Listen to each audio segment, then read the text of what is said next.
السلام علیکم۔ ارباب قلم کینیڈا کی طرف سے ہمارے ناظرین کو خوش آمدید۔ آج ہم آپ کے سامنے ایک ایسا پروگرام لے کر حاضر ہوئے ہیں جس میں ہم گفتگو کریں گے کچھ سائنس کے حوالے سے، کچھ ادب کے حوالے سے، اور اس کی وجہ یہ ہے کہ ہماری آج کے جو مہمان ہیں وہ ٹورانٹو میں مقیم ہمارے پاکستان کی ایک ایسی شخصیت ہیں جن کا تعلق ادب سے بھی ہے اور سائنس سے بھی ہے۔ سب سے پہلے میں بتاتا چلوں کہ ہمارے ساتھ اس گفتگو میں شامل ہیں ہمارے ارباب قلم کینیڈا کے ایک اور منتظم رکن انور کاظمی صاحب۔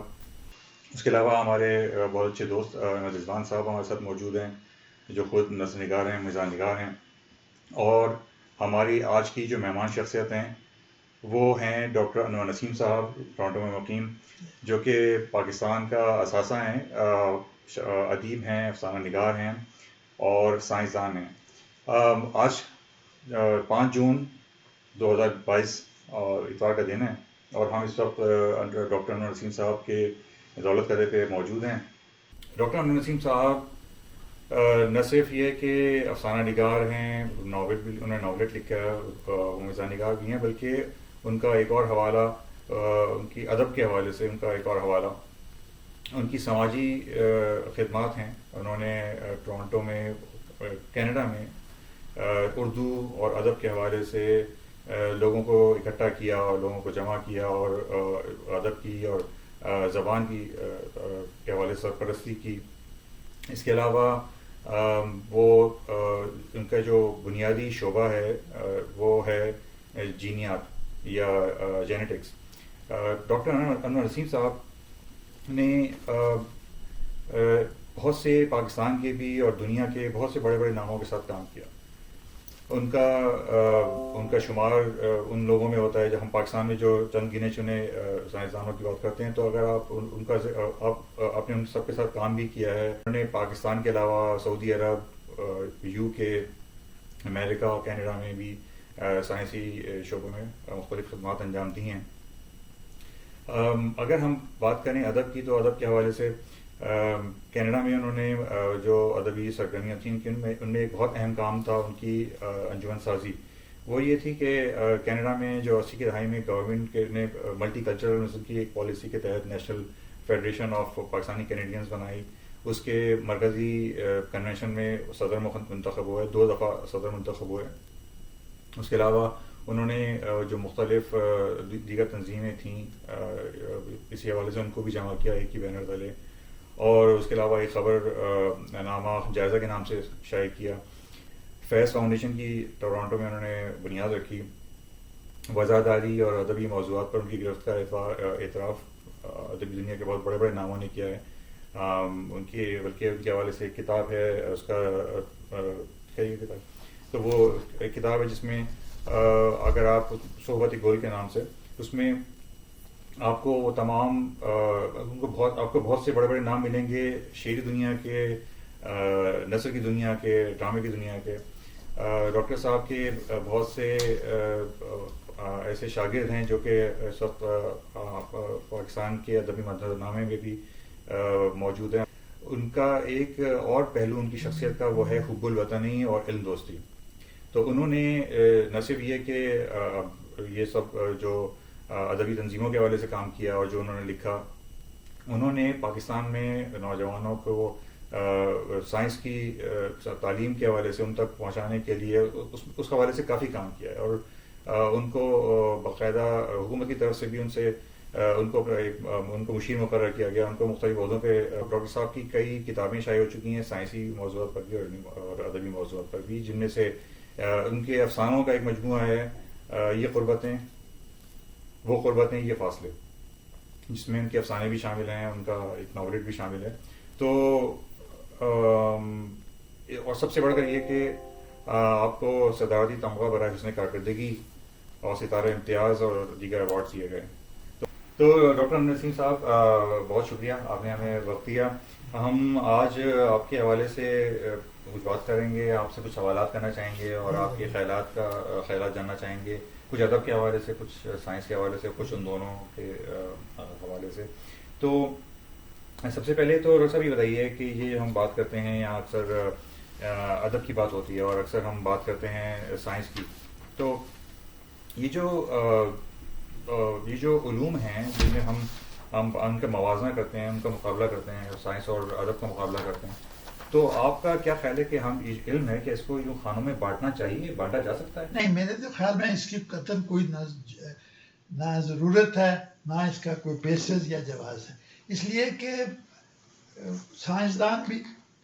ان کی جو سب سے بڑی بات ہوتی ہے مشاہدات کی. جی. کوئی چیز آپ آبزرو کرتے ہیں تو اس کو پھر آپ چاہتے ہیں کہ آپ اس کو ڈاکومنٹ کریں. اچھا، اس میں ظاہر ہے کہ ثبوت تو بعد دیکھا جاتا ہے، لوگ چیلنج کریں. اچھا، ادیب کا میں یہ سمجھتا ہوں سارے جو لوگ ادب میں آپ جیسے سارے لوگ، ان کی بھی یہی دلچسپی ہوتی ہے کہ جو شاعری وہ کر رہے ہیں، ایک مقبولیت تو ایک اور چیز ہے، اس کا پتہ نہیں کیا معیار ہوتا ہے، کون کہتا ہے کون زیادہ مقبول ہے، اس میں بڑی باتیں آپ کے علم میں، فیض صاحب کا فراز فیض یہ سب. اچھا، لیکن میں یہ سمجھتا ہوں کہ اس کا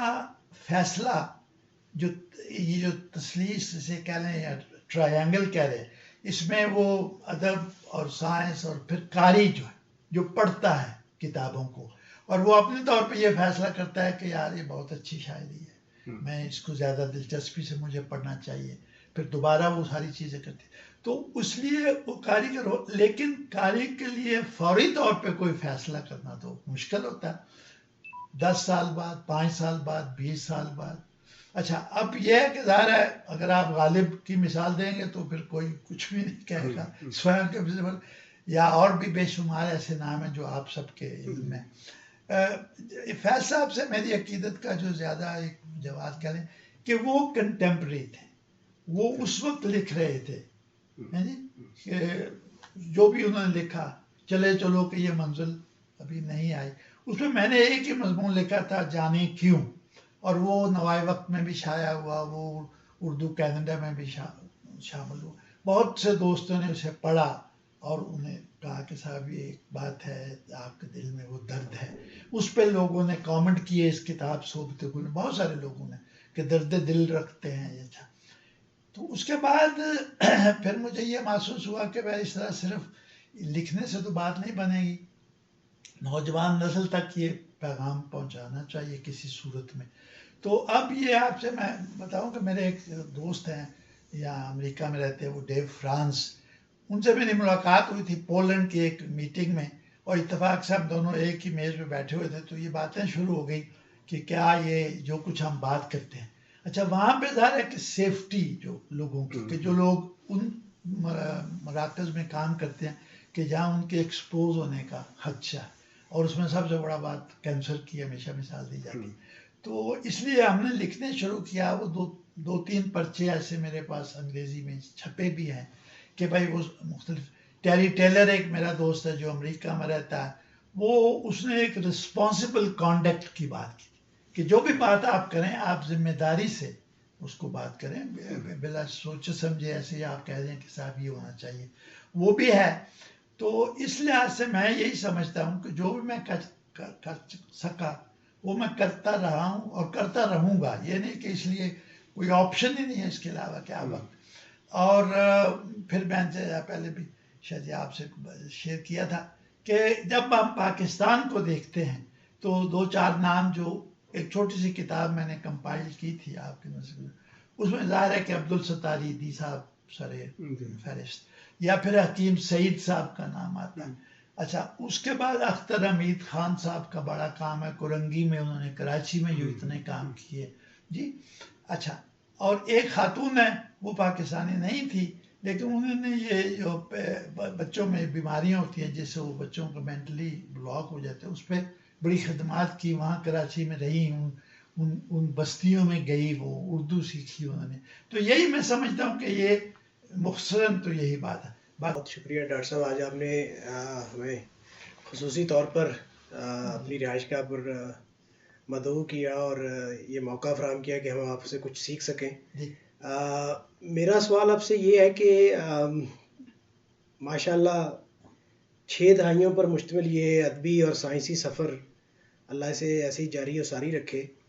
اس میں بہت سے نشیب و فراز آپ نے زندگی میں دیکھے ہیں. تو میں یہ پوچھنا چاہتا ہوں کہ زندگی کے جو تجربات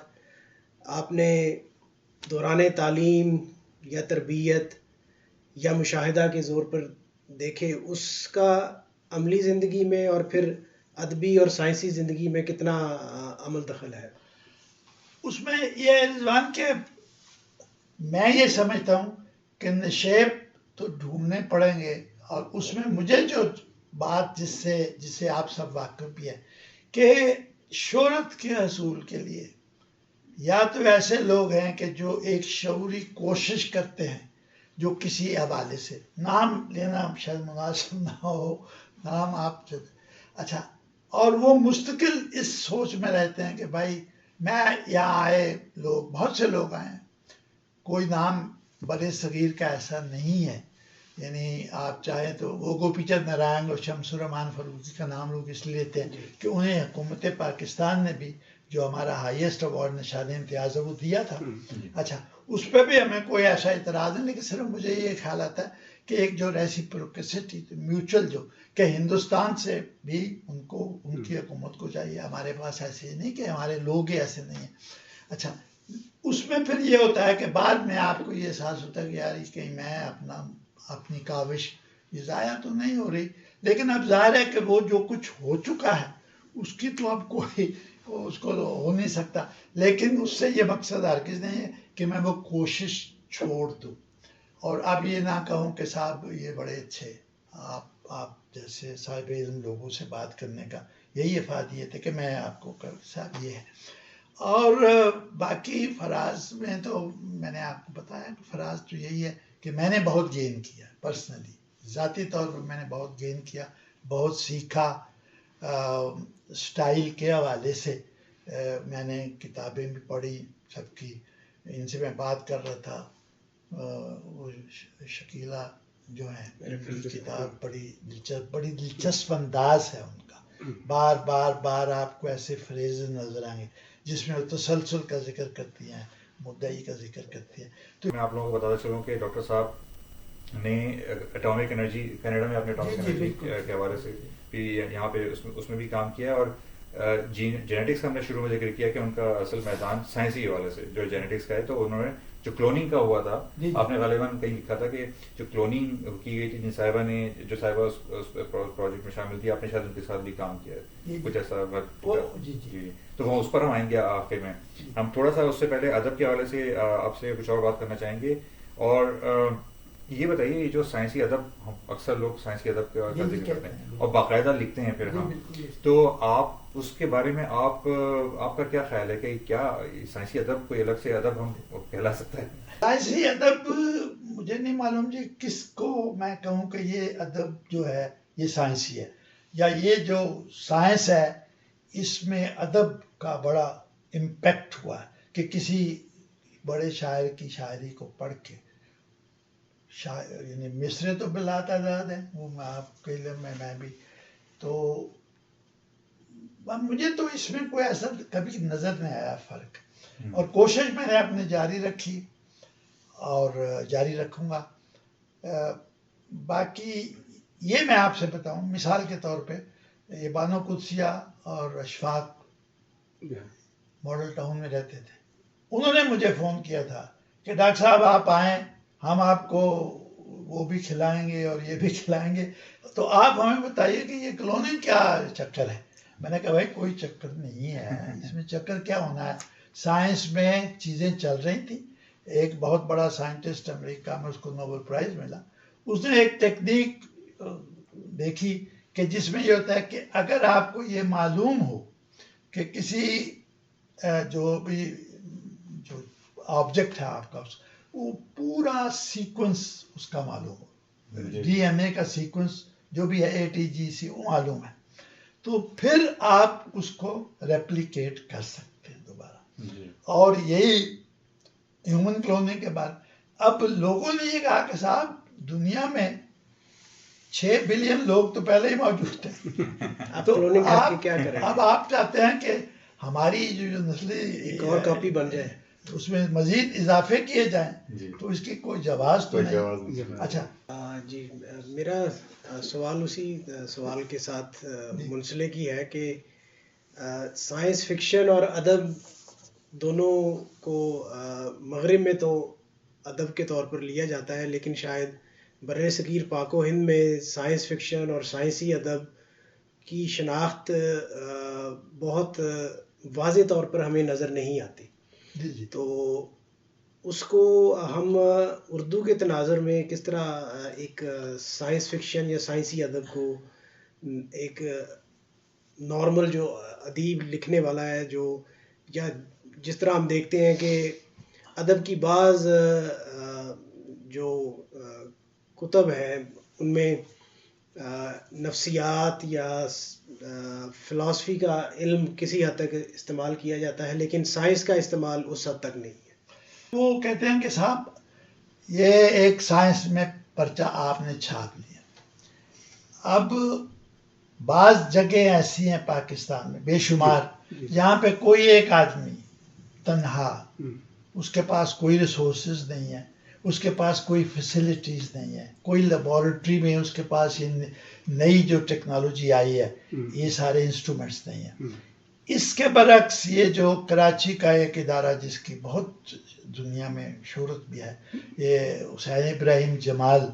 لیکن وہ بنی تھی جب شروع میں تو سلیم اللہ صدیقی صاحب کو بہت بڑی گرانٹ دی تھی ان لوگوں نے، اور اس کے بعد اب بھی ایک بہت بڑی گرانٹ ملی ہے تو انہوں نے ایک اور بنا لی ہے یہ مولیکولر میڈیسن. اب آپ یہ سب مولیکولر میڈیسن سے کیا فائدہ ہو کہ میں معلوم کر کے آپ کو یہ بتا دوں کہ بھائی 4-5 برس بعد اس بات کا اندیشہ یا خدشہ ہے کہ آپ کینسر کے مریض ہو گئے تو آپ پریشان ہو گئے گھر جائیں گے کہ یار یہ تو کیا ہوا ہے نا 5-4. لیکن اب وہ کس حد تک وہ صحیح ثابت ہوتی ہے وہ تو 4-5 سال. اچھا یہ تو یعنی سائنس کے حوالے سے بات ہو گئی. جو سائنس فکشن کے بارے میں ایسا بات کر رہے ہیں اس کا آپ کے بارے میں کیا خیال ہے؟ مطلب اس کے بارے میں آپ کا کیا خیال ہے کہ ہمارے یہاں سائنس فکشن کیوں نہیں پنپ سکا یا پنپا ہے یا اس کو ہم کس طرح دیکھتے ہیں؟ یہ میں یہی سمجھتا ہوں کہ اس لیے نہیں پنپ سکا کہ سائنسدانوں نے کم از کم اجتماعی سطح پر کبھی کوئی ایسی کوشش نہیں کی کہ وہ اس میں شریک یعنی ان سے بات کی. میں نے آپ سے کہا نا کہ بہت لوگ ہیں ملاقاتوں میں ان سے یہ بحث میری باتیں ہوتی رہتی ہیں کہ یہ کہ صاحب آپ وہی NGI نان گورنمنٹ انڈیویجول والی بات. جی اس میں اور بھی آتے ہیں. آپ کے افسانوں میں مجھے جو نظر آتا ہے خاص کر کردار جو آپ منتخب کرتے ہیں اس کا آپ کے پاس کیا معیار ہے یا کس طرح آپ اس کو چنتے ہیں، اور یہ کہ آپ کے کردار کو جب میں نے دیکھا تو اس میں عموماً مجھے واحد غائب نظر آیا. وہ فلاں شخص یا ایک لڑکا یا ایک بچپن کی تصویر نظر آئی جو تھوڑا سا اینگری مین مجھے لگا. تو اس کی کیا خاص وجہ رہی ہے؟ دیکھیے ایسا ہے، مثال دوں گا پھر میں نے ایک افسانہ سے کہہ رہے برمنگھام لکھا. دبئی جو ہے اس حوالے سے اس کی اپنی شہرت بہت الگ ہوگی، کون سے لوگ باندھے تھے. تو وہاں ایک خاتون کھڑی تھی بڑی افسوس دیکھ رہی ادھر ادھر کبھی اس پہ. میں سمجھ گیا کہ ان کو یہ سمجھ نہیں آتی کہ انہوں نے کہاں جانا ہے، کس شہر میں ان کا بیٹا رہتا ہے. اچھا اب یہ کہ وہ جذبہ جو وہ تو یہی ہوتا ہے نا جی کہ لوگ اپنے جو پوتے پوتیاں یا نواسے ہیں ان سے قریب ہوں گے تو انہیں ایک خاص طرح کی سکون ملے گا. تو میں ان کے پاس گیا، میں نے ان سے ظاہر ہے میری تو پوچھنا ہی تھا، میں اردو سے پوچھا تو انہوں نے کہا مجھے اردو نہیں آتی. پنجابی بھی ان کی بڑی کمزور تھی. اچھا اور آخر میں یہ ہوا کہ وہ پشتو میں کچھ، تو میری بیگم جو تھوڑے بہت میں نے ان سے کہا پوچھے تو اس نے تو میں نے کہا برمنگھم جا رہی ہے کہ جی برمنگھم. ارے برمنگھم. تو پھر میں نے وہ جا کے دیکھا کہ ان کی فلائٹ کہاں کس اس سے جا رہی ہے، اور ان کے ساتھ میں وہاں گیا اور پھر میں نے وہاں جو ہوسٹس ہوتے ہیں ان کو اشارہ کیا کہ بھائی یہ جو ہیں یہ خاتون نہیں سمجھتی، ان کی جو سیٹ ہے وہ آپ انہیں دیکھ کے بتائیے. تو میں آئی میڈ شیور کہ میرے سامنے ان کو بتا دیا کہ آپ کو 16A پہ یا 16B پہ بیٹھنا ہے. اچھا اب وہ جو ہے اشفاق حسین نے بھی مجھے جس سے بات ہوتی ہے اس نے کہا ڈاکٹر صاحب یہ بڑی اچھی آپ کی تحریر مجھے بڑی پسند آئی کہ آپ نے ان لوگوں کا جذبہ یا ان کو ریفلیکٹ کیا کہ جو اپنے بچوں کی یا گرینڈ پیرنٹس کی محبت میں یہ ہوتے ہیں. رہے خزاں میں تلاش بہار والی جو ہے. جی جی. اچھا اس کا یہ تھا کہ جب میں ینگ ایج میں کالج میں پڑھاتا تھا تو اس کالج میں بھی کوئی ایجوکیشن تھی اور اب بیٹھے آپ دفتر میں بیٹھے ہیں یا کالج میں کچھ ہو رہا ہے تو بے شمار خواتین وہاں سے گزرتی ظاہر ہے اور ہر کسی جو ہے بڑی ایلیگنٹ خواتین اور کچھ میں ایسے بھی تھی جن کے والدین یا والد مشہور تھے. منصبت حسن کی بیٹی اسی جگہ پڑھتی تھی اور بھی. تو وہ میں پھر سوچتا تھا کہ ان کا کیا مستقبل ہوگا, ان کو کوئی جو میچ میکنگ والی بات ہے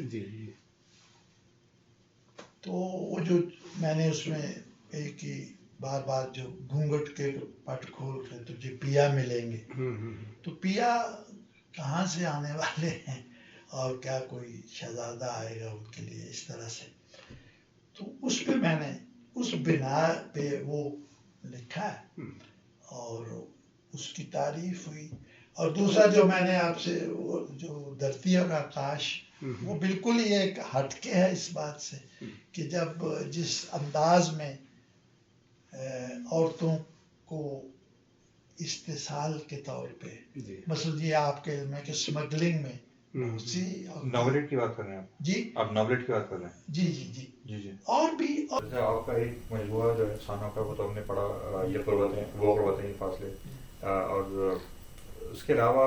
آپ نے آپ کی اور بھی جو ادب کے حوالے سے آپ کا اور جو دوسرا کام جو چھپا ہے کچھ اس کے بارے میں بتائیں گے ہمیں؟ اس کتاب کے بارے میں بعد اور یہاں آنے کے بعد ایک تو تھا جو میں نے فیض صاحب کے حوالے سے ساری یادیں لکھی اور اس کی ابتدا جو یعنی شروع پہ یہی صرف میرا ان سے یہی رابطہ تھا کہ جب میں گورنمنٹ کالج میں طالب علم تھا تو ہمارے جو پرنسپل تھے ڈاکٹر نذیر احمد ان کی فیض صاحب سے بڑی دوستی تھی. یعنی وہ سائنس میں وہ نہیں اتنا کام کر سکے, مصروفیات ان کی اور طرح کی تھی, ذمہ داریاں تھیں. تو وہ تو چھپا ہے. پیلوں ایک رسالہ ہے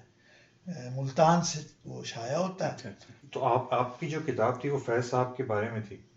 نہیں, میری کتاب جو ہے فیض صاحب کے بارے میں میں نے کوئی کتاب نہیں, صرف یادداشت کی. اچھا. اور ایک تیسری چیز جو میں سمجھتا ہوں کہ ریلیونٹ ہے وہ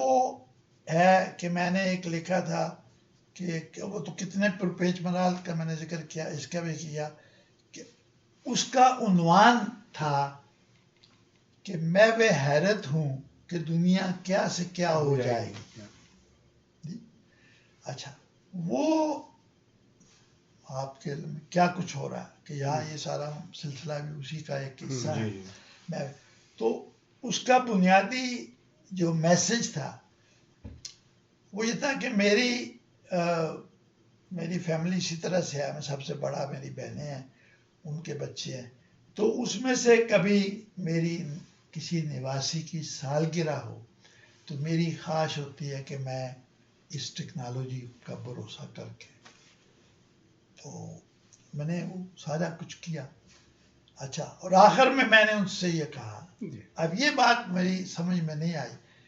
کہ بیٹی ادھر آؤ بیٹی, جو ہماری رسم ہے کہ تو وہ میں نے کیا, لیکن پھر مجھے احساس ہوا کہ وہ تو بیٹی تو نہیں ہے, یہ ہاتھ اٹھا کے آپ کیسے بات کریں, تو وہ میں نے لکھا ہے. اچھا, اب اس حوالے سے ٹیکنالوجی کے حوالے سے اور کیا کچھ امکانات آئیں گے نظر تو ان پہ میں رکھوں گا ہمیشہ. جی کہ آپ کی تحریر میں ایسا محسوس ہوتا ہے کہ کچھ تصوف کا بھی کی ایک جھلک آتی ہے. جی تو اس کے بارے میں آپ بتائیں کہ یہ کیسے ہے اور اس کے بارے میں آپ کہاں سے انسپائر ہو کر کے اس کو لاتے ہیں؟ دیکھیے تصوف کا جہاں تک سوال ہے یہ بہت ہی اس لحاظ سے تو بہت ریلیونٹ ہے کہ سوال کیا اگر آپ اس میں بلیو کریں کہ یہ تصوف جو ہے وہ ہماری سوچ کا حصہ ہے تو قرآن پاک کو اگر آپ باقاعدگی سے سنتے ہیں تو پھر وہی بات ہر چیز جو ہے اس کا ذکر کیا گیا. یعنی وہ ایک تو یہی کہ اچھا اور جو اس میں ڈبیٹ ہوئی ہے وہ کن فیکون اور یہ کہتے ہیں کہ صاحب نہیں کریٹیوٹی ہے اور ایوولوشن ہے اور زندگی کی ابتدا بالکل ایک چھوٹے سے وائرس سے یہ جو کووڈ وائرس کیا ہے کہ اس سے ہوئی ہے اور پھر وہ جو ماحول کے اثرات بدلتے رہے کوئی تبدیلی آئی خواہ وہ کلائمیٹ میں آئی ہو یا اور بہت سے تو وہ زیبرا کی گردن کی بھی بات کرتے ہیں کہ زیبرا کو گردن لمبی درخت تک نہیں پہنچ سکتا تھا تو اس نے اسٹریچ کیا بہت اپنے آپ کو تاکہ وہ پہنچ پائے. تو یہ اس طرح کی جو چیزیں ہیں ان کو دیکھتے ہوئے یہ میرے ذہن میں خیال آتا ہے کہ دونوں جگہ ہمیں دیکھنا چاہیے. اچھا یہ میں آپ سے عرض کر دوں کہ اس پہ لوگوں نے کتابیں بہت لکھی. بہت اچھے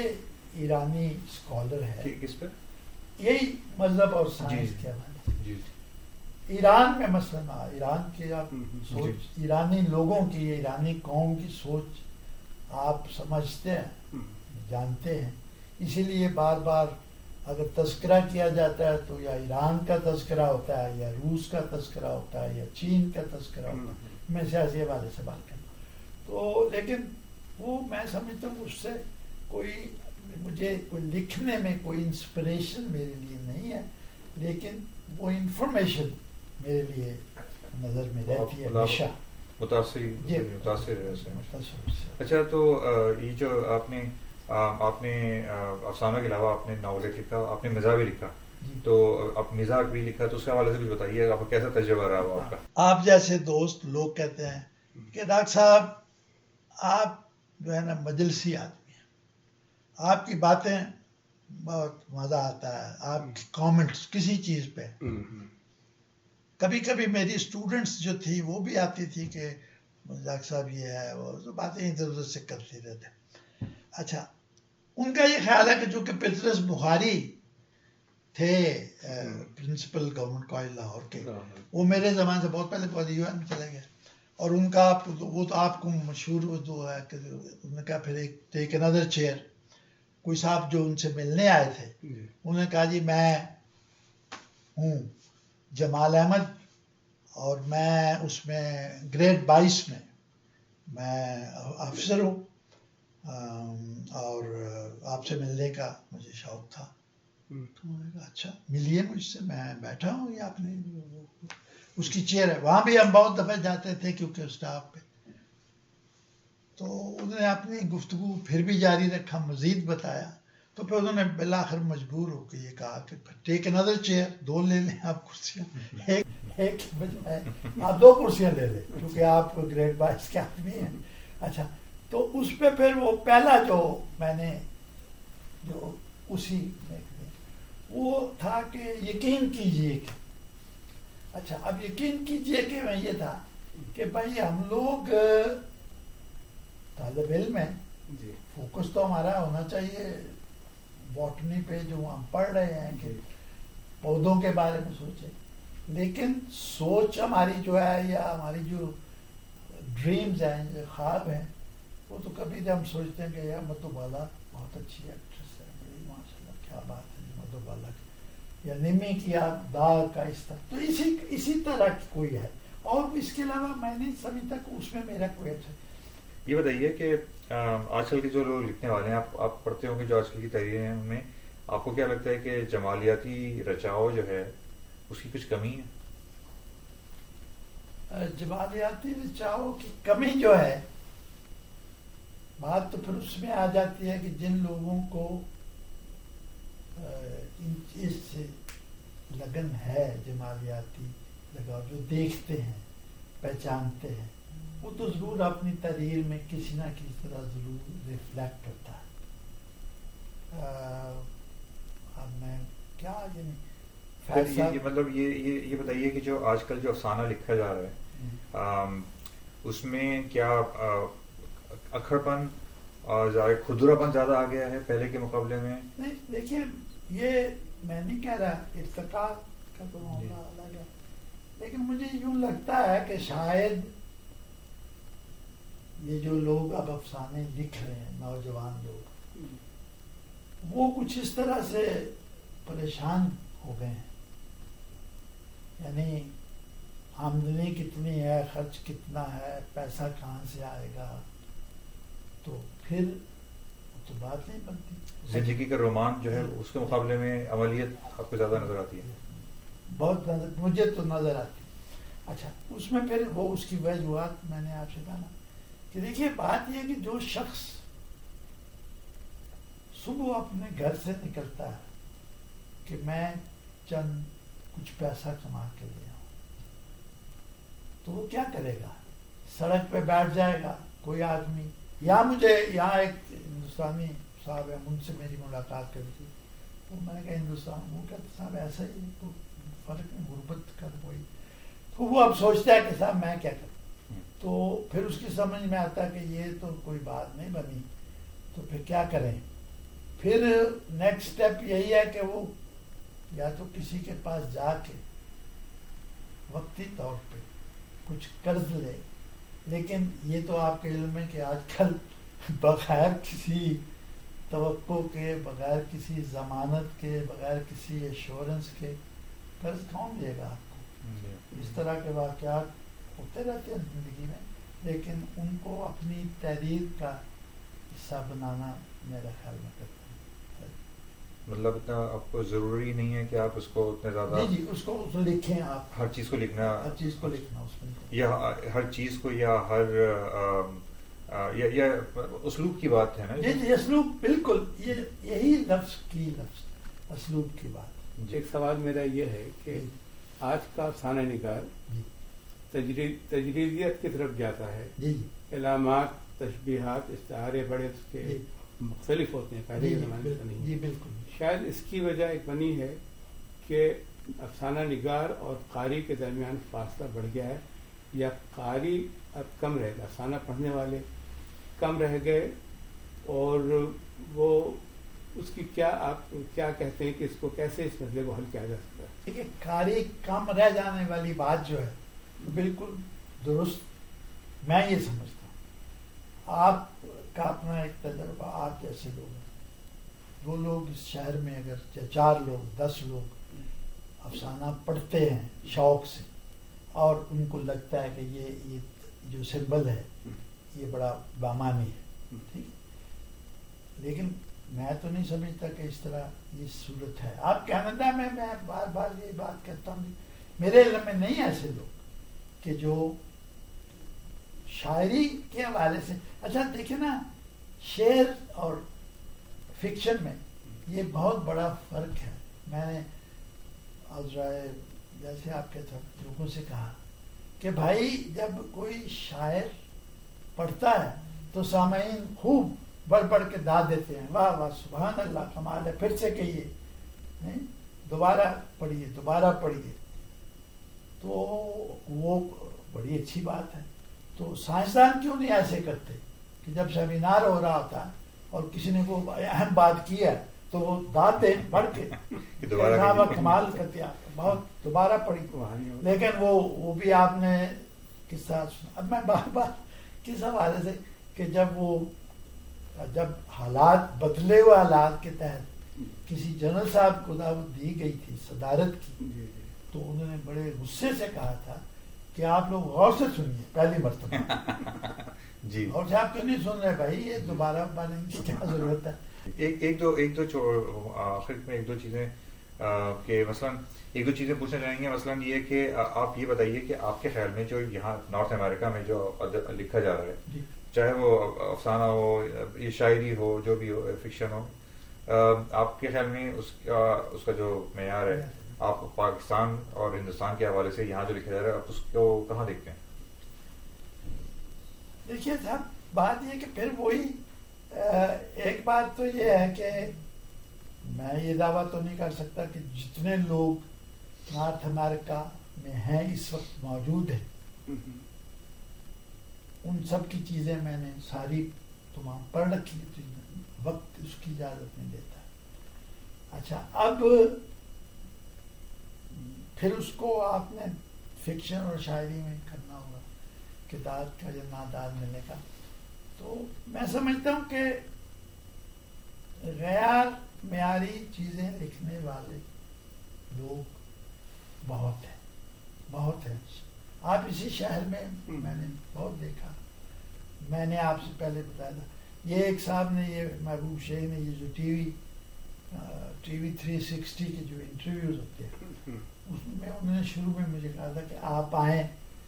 لیکن وہ مجھ سے بات میڈیا کی کرتے تھے, اور پاکستان کی میڈیا, ARY یہ وہ سارا. اچھا, یہاں پہ فکشن میں یہ ہمارے ایک دوست ہیں ڈاکٹر رافی مصطفیٰ, جی ان کی کتابیں, انہوں نے پہلی کتاب انگریزی میں لکھی تھی, اور اس کا سارا فوکس ان یادوں پہ تھا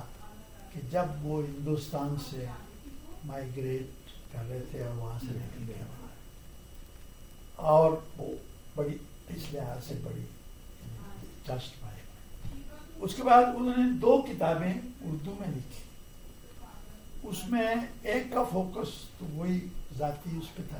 لیکن دوسرے کا فوکس یہ جو پاکستان جو 1971 ہے اس میں ان کے بھائی گئے وہاں بنگلہ دیش ڈھونڈنے اپنے بھائی کو, بڑی مشکل سے مل جل جیسے ہوتا ڈھونڈ لیا انہوں نے.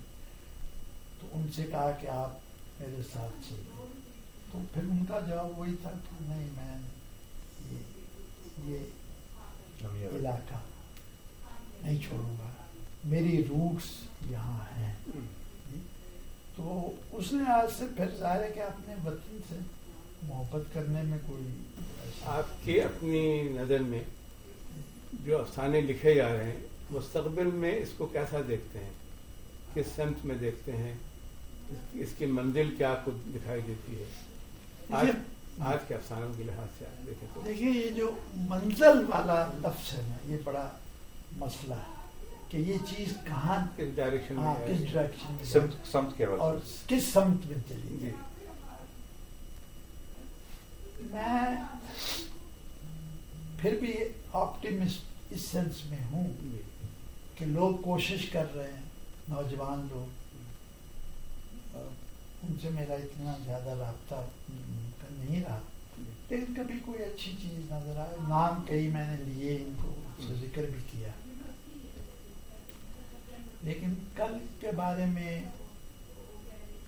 یہی سمجھتا ہوں کہ کوشش جاری رکھنی چاہیے نوجوانوں کو.